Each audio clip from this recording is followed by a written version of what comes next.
एक झूठा दोस्त। जंगल में बंदर और हिरन दो बहुत अच्छे दोस्त थे। हिरन बहुत ही शांत और ईमानदार था, तो बंदर चालाक और स्वार्थी था। वो साथ साथ ही बड़े हुए। एक दिन की बात है, हिरन के माता पिता को शिकारी उठा ले जाते हैं। हिरन दुखी था। अरे हिरन, दुखी मत हो। माता पिता नहीं रहे तो क्या हुआ, मैं हूं ना तुम्हारा दोस्त। दोस्त, धन्यवाद मुझे सहारा देने के लिए। इस जंगल में मैं खुद को अकेला समझ रहा था, पर तुम्हारी वजह से मुझे तसल्ली मिल गई। बंदर अपने फायदे के लिए हिरन से नजदीकियां बढ़ाता है। अब गर्मियों के मौसम शुरू होने वाले थे। तब बंदर हिरन से, हिरन, क्यों ना हम एक साथ खाना ढूंढे। फल, सब्जियां या फिर अनाज एक साथ इकट्ठा करते हैं और फिर बाद में आधा आधा बांट लेंगे। वाह दोस्त, ये तो बहुत बढ़िया आइडिया है। इससे हमें ज्यादा मेहनत नहीं करनी पड़ेगी। दूसरे दिन दोनों भी खाना ढूंढने निकलते हैं। हिरन खाना ढूंढता है तो बंदर बस आराम से चल रहा था। तब हिरन को एक पेड़ पर फल दिखाई देते हैं। अरे बंदर, देखो पेड़ पर फल लगे हैं। जाओ जाकर फल तोड़ कर फेंको।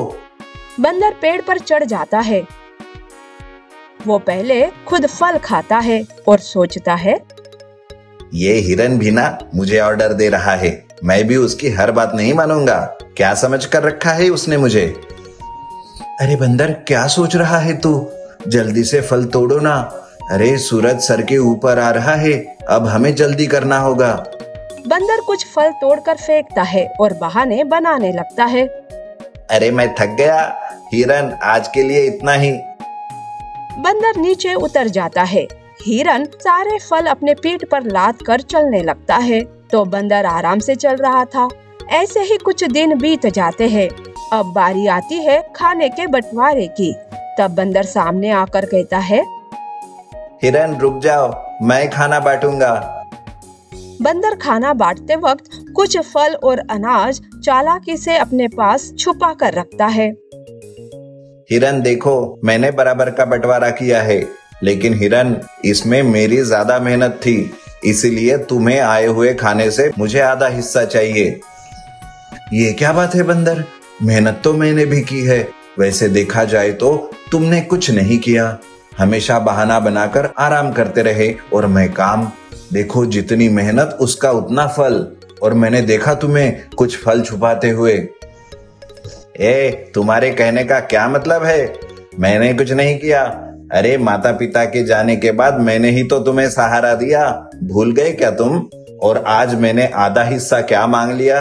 तुम तो ज्यादा ही बोल रहे हो। उसके लिए मैं तुम्हारा बहुत धन्यवाद कर चुका हूँ बंदर। पर बंदर, कहने से कुछ नहीं होता, उसे निभाना भी पड़ता है। काम करने के लिए तुम हमेशा पीछे रहते थे और आज खाने के लिए सबसे आगे आए। मुझे तो ऐसा लग रहा है जैसे तुमने दोस्ती बस इसीलिए की है मेरे साथ। तुम तो स्वार्थी हो बंदर, स्वार्थी। इस बात पर बंदर को बहुत गुस्सा आता है। हिरन अपने हिस्से का खाना लेकर वहाँ से चला जाता है। इस हिरन को तो मैं छोड़ूंगा नहीं। बंदर रात के समय हिरन के घर चुपके से आता है और उसका सारा खाना बर्बाद करके चला जाता है। सवेरे घर की हालत देखकर बेचारा हिरन परेशान हो जाता है। यह सब बंदर ने ही किया होगा, पर अब मैं उससे झगड़ा नहीं करूंगा। मैं फिर से मेहनत करके खाना इकट्ठा करूंगा। हिरन फिर से काम पर लग जाता है। ऐसे में एक दिन बंदर नदी किनारे जाता है। तब नदी का पानी कम था, इसलिए बंदर पानी में मस्ती कर रहा था। पर उसी वक्त डैम का पानी नदियों में छोड़ा जाता है। बंदर को तो पता ही नहीं था। अचानक से नदी के पानी का स्तर बढ़ने लगा। अचानक हुए इस बदलाव से बंदर पानी में डूबने लगा। नदी किनारे लोमड़ी थी। बचाओ बचाओ, अरे ये बंदर पानी में डूब रहा है, अरे कोई है, बचाओ बचाओ। हिरन ये सुनकर नदी किनारे आता है। अपनी जान की परवाह न करते हुए वो पानी में छलांग लगाता है। उसे तैरना आता था, इसीलिए वो तैरते हुए बंदर के पास आता है। उसे पीठ पर लेकर नदी किनारे आता है। बंदर के मुंह नाक में पानी गया था। हिरन उसे पीठ पर लिटाकर उसका पानी निकालता है। तब बंदर होश में आता है। मैं बच गया। हिरन, धन्यवाद मेरे दोस्त, और मुझे माफ कर दो। मैंने अपने स्वार्थ के लिए दोस्ती निभाई थी।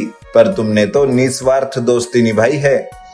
वो ठीक है बंदर, लेकिन तुम ठीक तो हो ना? यही मेरे लिए बहुत बड़ी बात है। अब पिछली सारी बातें भूल जाओ। आज से हम नए तरीके से अपनी दोस्ती की शुरुआत करते हैं। बंदर को उसकी गलती समझ आती है।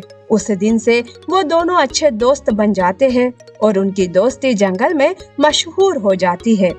नीति: सच्चे और झूठे दोस्त में फर्क करना जरूरी होता है।